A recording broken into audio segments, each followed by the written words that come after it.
বার্সেলোনার নজরে Julian Alvarez. ইউরোপীয় ফুটবলে দলবদলের বাজারে বড় ধামাকা। ম্যানচেস্টার সিটি ছেড়ে আতলেটিকো মাদ্রিদে যোগ দিয়েও কি সুখী নন জুলিয়ান আলভারেজ? আর এই সুযোগটাই কি কাজে লাগাতে চলেছে বার্সেলোনা? আজকের ভিডিওতে আমরা জানব আলভারেজের বার্সায় যোগ দেওয়ার সম্ভাবনা নিয়ে সবশেষ আপডেট। চ্যাম্পিয়ন্স লিগের বার্সেলোনাকে হারিয়ে আতলেটিকো মাদ্রিদ হয়তো সাময়িক স্বস্তি পেয়েছে, কিন্তু সামনেই আর্সেনালের মতো শক্তিশালী প্রতিপক্ষের বিপক্ষে কঠিন লড়াই। শিরোপাহীনে একটি মৌসুম কাটানোর সংখ্যায় রয়েছে ডিয়েগো সিমিওনের দল, আর এটাই হতে পারে জুলিয়ান আলভারেজের ক্লাব ছাড়ার প্রধান কারণ। আলভারেজ এমন একজন ফুটবলার যিনি শিরোপা জিততে অভ্যস্ত।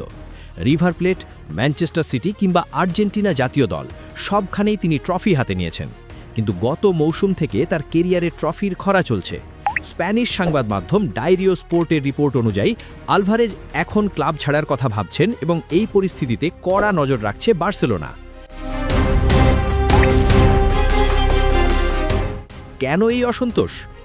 রিপোর্টে বলা হয়েছে, কোচ ডিয়েগো সিমিওনের ম্যানেজমেন্ট এবং বিশেষ করে তাকে বারবার বদলি করার সিদ্ধান্তে আলভারেজ বেশ বিরক্ত।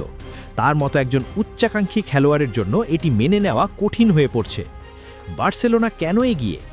হানসি ফ্লিকের অধীনে বার্সেলোনা বর্তমানে দুর্দান্ত ফর্মে আছে এবং শিরোপার জন্য লড়ছে। আলভারেজ এমন একটি পরিবেশ খুঁজছেন যেখানে জয়ের নিশ্চয়তা আছে।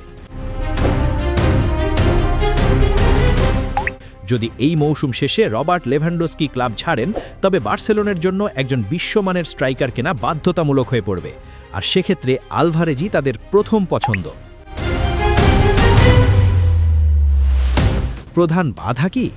তবে এই দলবদলে সবচেয়ে বড় বাধা হল অর্থ। আলভারেজের ট্রান্সফার ফি 100 মিলিয়ন ইউরো ছাড়িয়ে যেতে পারে।